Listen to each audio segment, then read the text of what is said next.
Hello, my name is Tristan, 33 years old, living in a small house in the suburbs of Denver, Colorado, where quiet streets stretch beneath the shadow of the majestic Rocky Mountains. I work as a plumber, a hands-on job that leaves me covered in grease and sweat-soaked clothes every day, but it also gives me a sense of authenticity and vitality. I don't have the glamorous titles or vast wealth that my siblings possess. They are entrepreneurs, executives, doctors, and investment fund managers, people whose names alone make others gasp in admiration. And me? I'm just Tristan the plumber, whom my family often looks at with a mix of pity and mockery. My house isn't large, but it's cozy. In the evenings, my wife Ellie and I often sit on our old armchair in the living room, the warm orange glow from the table lamp casting soft patterns of light and shadow on the walls. Ellie is a literature teacher at a nearby high school, a gentle yet strong woman who always knows how to make me laugh, even when a grueling workday leaves me exhausted. We're not rich, but we're happy. Or at least I thought we were, until family gatherings made me realize how small I felt in the eyes of those I love most. My family, the Bennetts, is one that outsiders look at with awe. My parents, Richard and Margaret Bennett, were esteemed university professors before they retired. They live in a grand mansion in an affluent Boston suburb where the streets are lined with oak trees and the houses boast intricately carved iron gates. My eldest brother, William, is a successful entrepreneur who owns a chain of upscale restaurants stretching from New York to Los Angeles. My older sister, Catherine, is a cosmetic surgeon with her own clinic in Manhattan, catering to A-list celebrities and the elite. And my youngest sibling, James, is an investment fund manager in Chicago, always appearing in perfectly tailored suits, spouting financial jargon I can never quite grasp. And then there's me, the odd one out. At family gatherings, as everyone gathers around a polished walnut dining table, the conversation inevitably revolves around William's multi-million-dollar deals, Catherine's high-profile surgeries, or James's sharp market predictions. I sit there quietly picking at my food, trying to interject with stories about my work, like the time I fixed a pipe and saved an entire neighborhood from flooding. But their eyes glide over me as if I'm just a faint shadow in the dazzling portrait of our family. "Tristan, you're still doing that plumbing thing?" William once asked, his tone laced with a hint of sarcasm, though his smile tried to pass it off as friendly. "Don't you ever get tired of being so grimy all the time?" I forced a smile, trying not to take it to heart. "It's fine, man. This job keeps me going and I like it." "Sure, as long as it's fine," Catherine chimed in, raising her wine glass, her eyes skimming over me as if I were a stranger. "But don't you ever think about doing something bigger? I mean, you're still young, you've got opportunities." Their words, whether subtle or blunt, always made me feel like an outsider. My parents didn't say much, but I knew they agreed with my siblings. My mother once sighed, placed a hand on my shoulder and said, "Tristan, you're the kindest one in the family, but you need to try harder so you don't fall behind." Those words, though gentle, cut into me like a knife. But I don't resent them. I love my family, even though that love can be exhausting at times. I still show up to family gatherings, call to check in on my parents, and send birthday gifts to my siblings. I want to prove that even as just a plumber, I have value, that I'm still part of the family. Ellie always tells me I don't need to try so hard to earn their approval, but I can't stop hoping. I want them to look at me with pride, the way they look at William, Catherine, or James. Things started to change 2 years ago when my work unexpectedly took off. I began landing bigger contracts, fixing plumbing systems for commercial buildings and upscale apartment complexes. I worked hard, learned about management, and slowly but surely my small company started to gain a reputation. I didn't become a millionaire like William or James, but I earned enough to buy a new car, pay off our mortgage, and even save a decent amount. Ellie and I started dreaming of bigger things, not to show off, but to build a better life for ourselves. Then an idea sparked in my mind, one that I thought could change everything. I wanted to organize a family vacation, a luxurious trip to Europe. I wanted to take my parents, my siblings, and their families to dazzling cities like Paris, Rome, or Barcelona. I wanted them to see that I, Tristan the plumber, could do something grand. More importantly, I wanted us to be a real family, no more dismissive glances, no more hurtful words. I shared the idea with Ellie one evening as we sat on our porch gazing at the twinkling stars in the Colorado sky. "I want to take the whole family to Europe," I said, my voice brimming with excitement. "A really epic trip, you know. I'll cover everything. Hotels, flights, restaurants, all of it. I want them to see that I can do something worth being proud of." Ellie looked at me, her eyes gentle but tinged with concern. "Tristan, it's a wonderful idea, but are you sure? I mean, your family, they don't always appreciate you. I don't want you to get hurt again." I took her hand, smiling.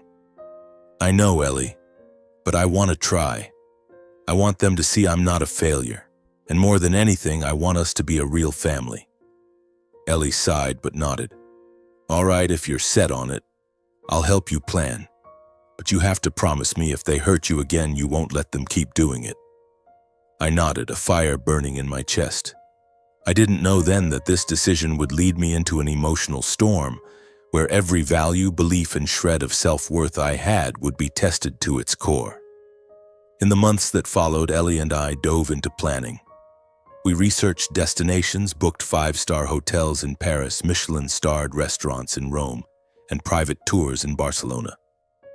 I dipped into our savings, calculated every expense, and made sure everything was perfect. I wanted my family to have an unforgettable experience, to see that I wasn't just some ordinary plumber. I sent emails to my parents, William, Catherine, and James, announcing the trip. I wrote enthusiastically, saying I wanted us to create beautiful memories together. Their replies were brief, polite, but I could sense the skepticism in their tone. I didn't let it bother me. I thought that once they saw what I had prepared, they'd change how they viewed me. As the departure date approached, I felt a mix of excitement and anxiety. I imagined our family gathered together, laughing and sharing warm moments. I pictured my parents hugging me, saying they were proud of me. I imagined William, Catherine, and James looking at me with respect, the way they looked at each other. But deep down, a small voice whispered, "Tristan, you're dreaming too big." When we boarded the plane, I looked at Ellie, who was holding my hand tightly. "Everything's going to be okay, right?" I asked, trying to keep my voice steady. She smiled, though her eyes betrayed her worry. "It'll be okay, Tristan. But no matter what, you've got me." I nodded, trying to push away the unease. But as the plane took off, carrying us to Europe, I had no idea that this trip would not only change how I saw my family, but also transform who I was. The plane landed at Charles de Gaulle Airport in Paris early in the morning, as the first rays of sunlight slipped through thin clouds, casting a golden glow over the ancient rooftops in the distance. I stood at the baggage claim area, my heart pounding with anticipation. Ellie held my hand, her smile radiant, but I knew she was also trying to mask her own anxiety. We had planned this trip for months, and now my entire family, my parents, William, Catherine, James, and their spouses and children were here. Ready for a vacation I hoped would be a turning point in our relationship. I had booked a 5-star hotel in the heart of Paris, a place that even William, with his discerning taste, had to nod in approval. The hotel was on the Champs-Élysées, with rooms adorned in classic French decor and large windows overlooking the sparkling cityscape. I had paid for everything: business-class flights, limousine transfers, meals at Michelin-starred restaurants, and private tours to explore Paris, Rome, and Barcelona.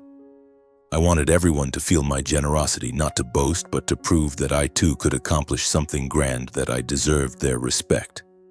But from the very first moments, I sensed an odd atmosphere. As we gathered in the hotel lobby, I noticed that my siblings' expressions weren't what I had hoped for.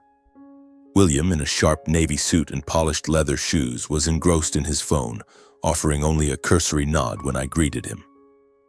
Catherine, in an elegant silk dress, was chatting with James, both laughing loudly about some story I wasn't invited to join. My parents, as usual, stood on the sidelines smiling at me, but with their eyes drifting toward my siblings as if waiting for them to take the lead. "Hey, everyone," I said, trying to sound cheerful as I pulled Ellie's and my suitcases closer. "You all doing okay? How was the flight?" "Oh, it's fine, Tristan," my mother replied, her voice gentle but tinged with a certain distance. "You've arranged everything quite well." "Indeed," my father added, giving my shoulder a perfunctory pat. "This hotel looks impressive." I smiled, feeling like a kid being praised for a homework assignment. But William, Catherine, and James merely glanced at me before resuming their conversation, as if I were a waiter who had finished his task and no longer warranted attention. Ellie noticed my discomfort and squeezed my hand lightly, whispering, "Ignore them, honey. We're here to have fun." I nodded, trying to shake off the unease, but deep down I knew things wouldn't be as simple as I had imagined. On our first day in Paris, I had planned a dinner at a renowned Michelin-starred restaurant by the Seine. I wanted the family to gather, savor exquisite dishes, and admire the twinkling lights of the Eiffel Tower. As we sat at the table, I felt a swell of pride. The table was adorned with white silk linens, crystal glasses glimmering under the chandelier, and the menu printed on elegant parchment. I had chosen this place because I knew William and Catherine prided themselves on their refined culinary tastes, and I wanted them to see that I could choose a place worthy of their standards. But the dinner didn't unfold as I had hoped. William, Catherine, and James dominated the conversation, discussing William's latest business ventures, Catherine's celebrity clients, and James's razor-sharp financial predictions. They laughed loudly, clinked glasses and toasts to one another as if only the three of them existed at the table. My parents occasionally chimed in, asking about my siblings' work while Ellie and I sat there, practically invisible. "So, Tristan, what are you doing here?" James suddenly asked, his tone laced with feigned curiosity. "I mean, in Paris? Are you fixing the hotel's plumbing or something?" The table erupted in laughter, as if it were the funniest joke they'd ever heard. I felt the blood rush to my face, but I tried to stay calm. "No, James," I replied evenly. "I'm here to take the family on a trip. I thought it'd be fun for us to enjoy this together." "Oh, right," Catherine said, sipping her wine. "Thanks, Tristan. This trip is interesting." But the way she said it, the way her eyes slid over me, made me feel like I was just the guy footing the bill, nothing more. Ellie placed her hand on my thigh under the table, a small gesture of comfort, but I could see she was angry too. She didn't say anything, quietly eating her meal, but I knew she was holding back to keep things from getting worse. The days that followed only deepened my sense of alienation. I had planned a private tour for the entire family to explore the Louvre, but that morning, when Ellie and I arrived at the meeting point in the hotel lobby, the rest of the family was nowhere to be found. I called William, but he didn't pick up. Catherine and James didn't respond to my texts either. Finally, my mother sent a brief message. "Your siblings wanted to do their own thing for a bit. Please understand." I stood there in the opulent hotel lobby feeling like a fool. Ellie looked at me, her eyes filled with concern. "What are they doing, Tristan? I mean, you paid for everything and they just ditch you like this?" I shrugged, trying to keep my voice calm. "They probably just wanted to do something on their own. It's fine. We can still go to the Louvre." But when we got to the museum, I overheard a tour guide mention that William, Catherine, and James had booked a separate VIP tour with a group of wealthy friends they knew in Paris. They hadn't just left Ellie and me behind. They had deliberately excluded us. A sharp pain stabbed at my chest, as if someone had plunged a knife into my self-esteem. That evening, at an upscale bar I had reserved for the whole family, I witnessed their distance even more starkly. William, Catherine, and James showed up in expensive outfits, blending effortlessly into the elite crowd as if they were born to belong there. When Ellie and I walked in, dressed neatly but simply, Catherine shot me a look of irritation, as if our presence embarrassed her. She pulled William and James to a corner, whispered something, and the three of them left shortly after, leaving Ellie and me standing silently in the lavish setting. "Tristan, they don't deserve you," Ellie said, her voice trembling with anger. "You've done everything for them, and this is how they treat you?" I didn't respond right away. I just watched my siblings' retreating figures disappear through the bar's glass doors. In that moment, I realized that no matter how hard I tried, they would never see me as an equal. I was Tristan, the plumber, the one who didn't belong in their glittering world. The days in Rome were even worse. I had rented a luxurious villa on the outskirts with a garden full of roses and a pool overlooking the ancient city. I had imagined the family dining together under the moonlight, sharing stories. But reality was far different. William, Catherine, and James continued to organize their own activities, from wine-tasting parties with their wealthy friends to exclusive tours that didn't include Ellie or me. My parents, though they didn't join them, didn't stand up for me either. They offered vague excuses like, "Don't take it to heart, your siblings are just busy." But what hurt the most was how they treated me in public. Once, at a renowned restaurant in Rome, I ran into Catherine while she was dining with a group of her clients. I smiled, about to wave hello, but she gave me a cold stare and turned away, as if she didn't know me. I stood frozen, feeling as though I'd been slapped across the face. Ellie, standing beside me, gripped my hand tightly, her voice shaking. "Tristan, I can't take this anymore. They don't just disrespect you, they're humiliating you." I didn't say anything, but inside, a fire began to burn. I had paid for everything, flights, hotels, meals, and yet they treated me like I was invisible. I started to wonder, why should I keep putting up with this? Why should I keep trying to earn their approval when they clearly don't value me? That night in our hotel room in Rome, I lay on the bed staring at the ceiling, my mind racing. Ellie curled up beside me, her breathing steady, but I knew she was troubled too. I thought about the months of hard work, the late nights spent planning this trip, and the naive hope that my family would finally see me differently. But all I had received was coldness and disdain. "Ellie," I whispered, unsure if she was asleep, "do you think I was wrong to try to do this?" She opened her eyes, looking at me in the dim light of the room. "Tristan, you weren't wrong. You have a big heart, and you wanted your family to be happy, but they don't deserve it." I stayed silent, letting her words sink in. And then, in that moment, a decision flashed in my mind. I couldn't let them keep treating me this way. I had done everything I could, but if they didn't appreciate it, I wouldn't let them continue to trample on my self-respect. The next morning, I sat in front of my laptop, reviewing all the bookings, hotels, tours, restaurants, transportation. I looked at Ellie, my voice more resolute than ever. "I'm canceling everything. We'll go on our own, just the two of us. I don't want to continue this trip with them anymore." Ellie looked at me, her eyes a mix of surprise and pride. "Are you sure, Tristan? Canceling everything will cost a lot of money." "Money doesn't matter," I said, feeling as if a weight had been lifted from my shoulders. "What matters is that I'm done living in their shadow." I began clicking the cancel buttons on the booking websites, one service at a time. With each click, I felt lighter, as if I were cutting the invisible strings tying me to my family's disdain. I knew this decision would stir up a storm, but I no longer cared. Ellie and I would have our own trip, and this time I wouldn't let anyone make me feel unworthy. The next morning, the sunlight of Rome filtered through the curtains, casting golden streaks across the marble floor of our hotel room. I sat in an armchair, my laptop on my lap, my fingers scrolling through the screen, double-checking each cancellation confirmation email. Hotels, tours, restaurants, transportation, all had been canceled, at the cost of a significant cancellation fee. But I felt no regret. Within me, a strange sense of freedom was growing, as if I had just cast off a burden that had weighed on my shoulders for years. Ellie emerged from the bathroom, her wet hair still clinging with droplets of water. She looked at me with a mix of concern and curiosity. "Are you done?" she asked softly, her voice tinged with anticipation. "Everything?"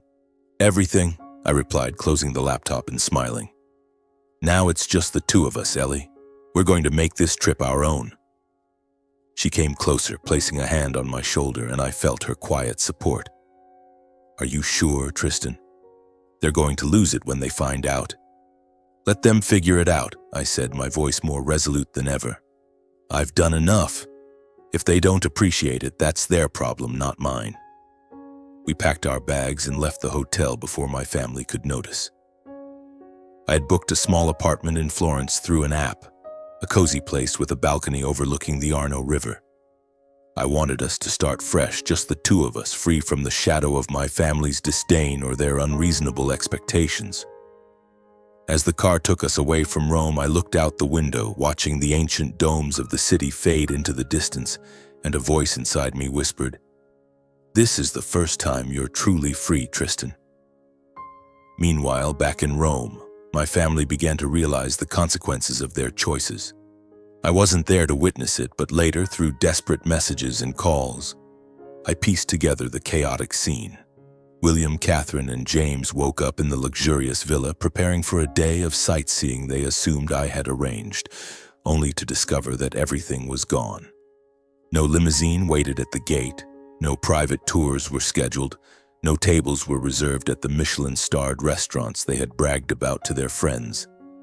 The hotel informed them that their bookings had been canceled, and if they wanted to stay, they'd have to pay themselves, a cost that, as I later learned, they couldn't afford. William was the first to call, his voice a mix of panic and anger. "Tristan, what the hell is going on? You canceled everything? You know we're stuck in the middle of Europe with nothing, right?" I was sitting on the balcony in Florence sipping an espresso, watching the Arno River glisten under the sunlight. I took a deep breath before responding. "Yeah, William. I canceled it all. I figured you guys could handle things on your own, right? After all, you didn't need me for your plans." "Tristan, don't mess around." His voice turned sharp. "You can't do this. You know we were counting on you for this trip." "Counting on me?" I let out a laugh, but there was no joy in it. "You, Catherine, and James have treated me like I'm invisible for days. You threw your own parties, went on your own outings, didn't even bother inviting me or Ellie. I paid for everything, but you made me feel like I didn't belong. So now, figure it out yourselves." I hung up before William could say more. My phone buzzed relentlessly afterward. Catherine, James, even my mother, but I didn't answer. Ellie sat beside me, placing her hand on mine, her eyes full of empathy. "You okay?" she asked. "Better than ever," I replied, and this time I truly meant it. While Ellie and I began our own adventure in Florence, my family in Rome descended into a crisis of their own making. William, who always boasted about his restaurant chain, was hiding a harsh truth. His business was crumbling. Several locations in New York and Los Angeles had closed due to losses, and bank loans were tightening their grip on him. Catherine, despite flaunting her Manhattan cosmetic clinic, was also struggling. Her elite clients were dwindling, and she had overspent to maintain her lavish image. James, the investment fund manager, was in even worse shape. His fund had been hit hard by a lawsuit, leaving him nearly bankrupt. They had come to Europe with the arrogance of success, believing this trip was just another chance to flaunt their wealth and status. But when I canceled all the bookings, they were thrust into a situation where they could no longer hide the truth. With no money, no plans, and no me to rely on, they were forced to face the consequences of their pride and their mistreatment of me. Catherine was the next to reach out, her voice trembling in a voicemail. "Tristan, please, we need to talk. We can't afford the hotel anymore, and we don't know what to do. Please help us, at least with plane tickets home." I listened to the message but didn't respond. I didn't feel triumphant, but I didn't feel pity either. They had chosen to treat me like an outsider, and now they had to take responsibility. I remembered Catherine's cold stare at the Rome restaurant when she pretended not to know me to avoid embarrassment in front of her clients. I recalled William's mocking laughter about my job. I remembered how James looked at me as if I were a failure not worth his time. Those memories hardened my resolve. Meanwhile, in Florence, Ellie and I began to enjoy our trip in a way we hadn't been able to while tied to my family. We wandered through narrow cobblestone streets where vendors called out in sing-song Italian. We stopped at a small cafe, savoring gelato under the warm sun, laughing about little things. I felt as if I had been freed from an invisible prison, one I had locked myself in with hopes of earning my family's approval. One afternoon, as we stood on the Ponte Vecchio watching small boats glide along the Arno, Ellie turned to me, her eyes sparkling. "Tristan, I've never seen you this relaxed. You look truly happy." I smiled, pulling her close. "Because I realized something, Ellie. I don't need them to feel worthy. I have you, and I have myself. That's enough." But even in that moment of happiness, I knew my family was sinking into crisis. A part of me wondered if I was being too harsh, if I should give them a chance. But then I remembered the days in Paris and Rome, the dismissive glances, the hurtful words, and I knew I had done the right thing. They needed to learn a lesson, and I wasn't responsible for bailing them out. In the days that followed, I received more messages from my family. My mother called, her voice choked with emotion. "Tristan, where are you? We're family. You can't abandon your parents and siblings like this. Please help us." The message tugged at my heart. I loved my parents, but I also knew they had never truly stood up for me when my siblings belittled me. They always chose silence, leaving me to face the hurt alone. I sent a brief reply. "Mom, I'm sorry, but I've done all I could. Now everyone has to figure things out." James sent a long email trying to explain that they hadn't meant to offend me, that they were just busy and didn't think much of it. But those excuses only fueled my anger. They weren't careless, they were deliberate. They had chosen to push me out of their world, and now they were paying the price. Later I learned that my parents and siblings had moved to a cheap hotel on the outskirts of Rome, with cramped rooms and no air conditioning. William, Catherine, and James scrambled to find affordable flights home. My parents, though not directly part of their arrogance, were caught in the fallout. For the first time, they faced the reality that their successful children weren't as flawless as they believed. I didn't feel joy learning this, but I didn't feel guilt either. I had spent my life trying to earn their approval, and this time I chose myself. I chose Ellie, our happiness, and the self-respect I had lost for too long. The days that followed saw Ellie and me exploring Florence on our own terms. Free from packed schedules or the pressure to please my family, we did whatever we wanted. We strolled across the Ponte Vecchio, buying small souvenirs from street vendors, and spent hours in a cozy cafe, sipping cappuccinos and talking about everything. From our dreams to silly things like the time I tried to learn Italian cooking and nearly burned down the kitchen. Those moments, though simple, made me feel more fulfilled than ever before. After Florence, we headed to Barcelona.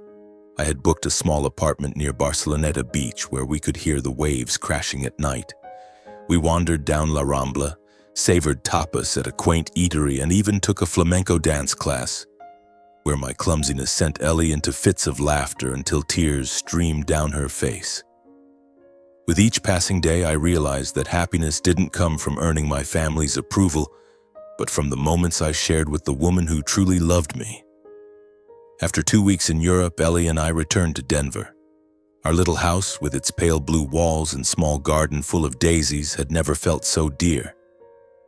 I felt like a different person, stronger, more confident, and most importantly, no longer inferior in the eyes of my family. The trip had changed me, not just because of the beautiful sights or the joyful moments with Ellie, but because I had learned to value myself above all else. But the peace didn't last long. 3 weeks after we returned, on a Saturday afternoon while I was fixing a pipe in the bathroom, the doorbell rang. Ellie went to answer it, and I heard her voice laced with surprise. "William? Catherine? What are you all doing here?"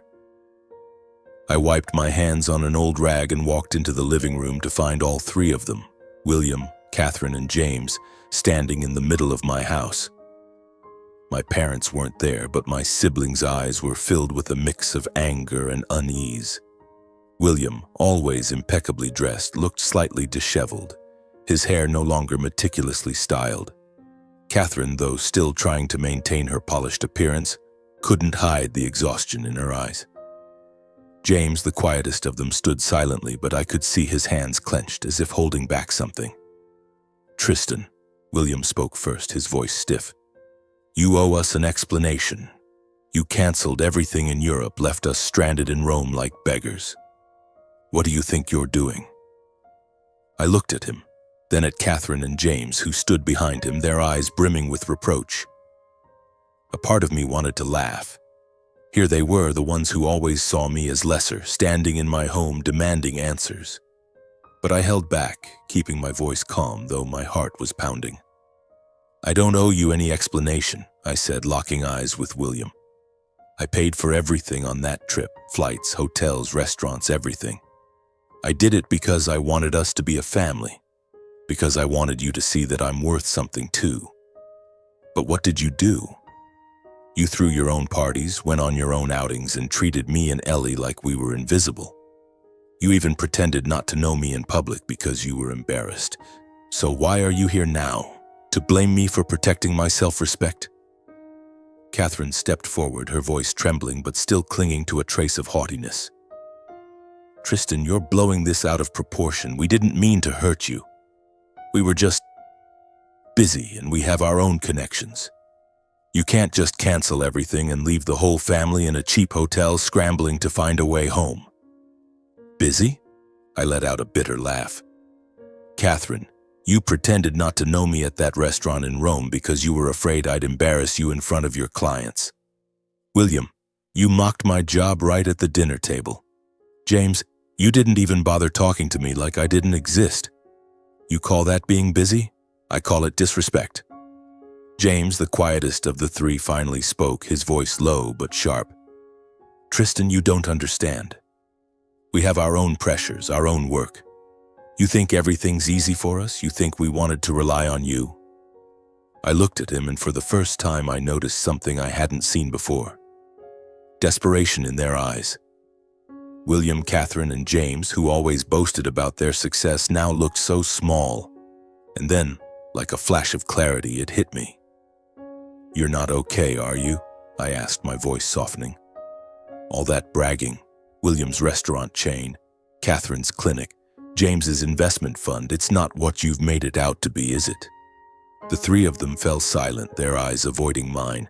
William clenched his fists, Catherine looked down, and James turned away. Their silence said it all. I stepped closer, my voice calm but cutting. "I thought you were the successful ones, the ones I had to strive to be like. But now I see it. You're just good at pretending. Your businesses are failing, and you didn't have the money to cover yourselves in Europe. That's why you panicked when I canceled everything, isn't it?" "Tristan, enough," William snapped, but his voice wavered, lacking its usual confidence. "You have no right to judge us. You're just a plumber." "Yes, I'm a plumber," I said, standing taller, feeling bigger than ever before. "But I live by my own hard work. I don't pretend to be someone I'm not or hide my failures behind a flashy facade. I paid for that trip because I loved this family, but you threw my kindness away like it was trash. And now you're here demanding more? No, I'm done." Ellie, who had been standing by my side throughout the conversation, finally spoke. "You should leave," she said, her voice firm but polite. "Tristan has done more than enough for this family. If you don't appreciate him, don't expect him to keep helping you." Catherine burst into tears, but I wasn't sure if they were tears of regret or just desperation. William shook his head as if he couldn't believe this was happening. James stood silently, his eyes empty. They left without another word, leaving my house in a heavy silence. In the days following the confrontation with William, Catherine, and James, our little house in Denver returned to its peaceful rhythm. Each morning I woke up early, brewed coffee in our small kitchen, and watched Ellie tend to the daisy-filled garden in the yard. My plumbing work continued, with long days covered in grease but filled with purpose. I realized that, though not glamorous, this job was a part of who I was. Authentic, steadfast, and something to be proud of. But above all, I felt a freedom I had never known before. I was no longer haunted by my family's judgmental looks or consumed by the need for their approval. I was Tristan, and for the first time, I felt enough as myself. Ellie noticed the change in me. One evening, as we sat on the porch watching the stars twinkle in the Colorado sky, she took my hand, her voice soft. "You're different now, Tristan. You're lighter, like you've let go of something." I smiled, squeezing her hand gently. "I let go of what I needed to, Ellie. I used to think I needed my family to feel worthy, but now I know I only need you and myself." She rested her head on my shoulder, and we sat there, quietly savoring the peaceful moment. But deep down, I knew the story with my family wasn't fully closed. I didn't expect them to change, but I couldn't deny that they were still a part of me, however faint and distant. In the weeks that followed, I didn't hear from William, Catherine, or James. Part of me felt relieved, but another part wondered what they were doing, whether they were truly facing the consequences of their arrogance or just hiding behind their polished facades. I didn't seek answers, but fate had a way of bringing them to me. One day, while working on a job site in downtown Denver, I received a call from my mother. I hesitated, my finger hovering over the phone screen, but eventually answered. Her voice came through frail and choked with emotion, unlike her usual calm demeanor. "Tristan, are you okay?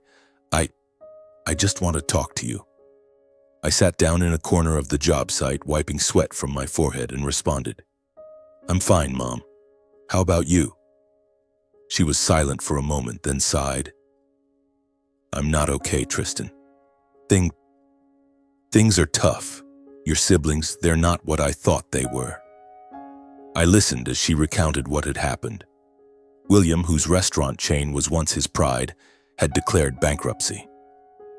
Bank loans had tightened their grip, and he was forced to sell most of his assets to pay off debts. Catherine, who always boasted about her Manhattan cosmetic clinic, had shut it down after failing to attract new clients.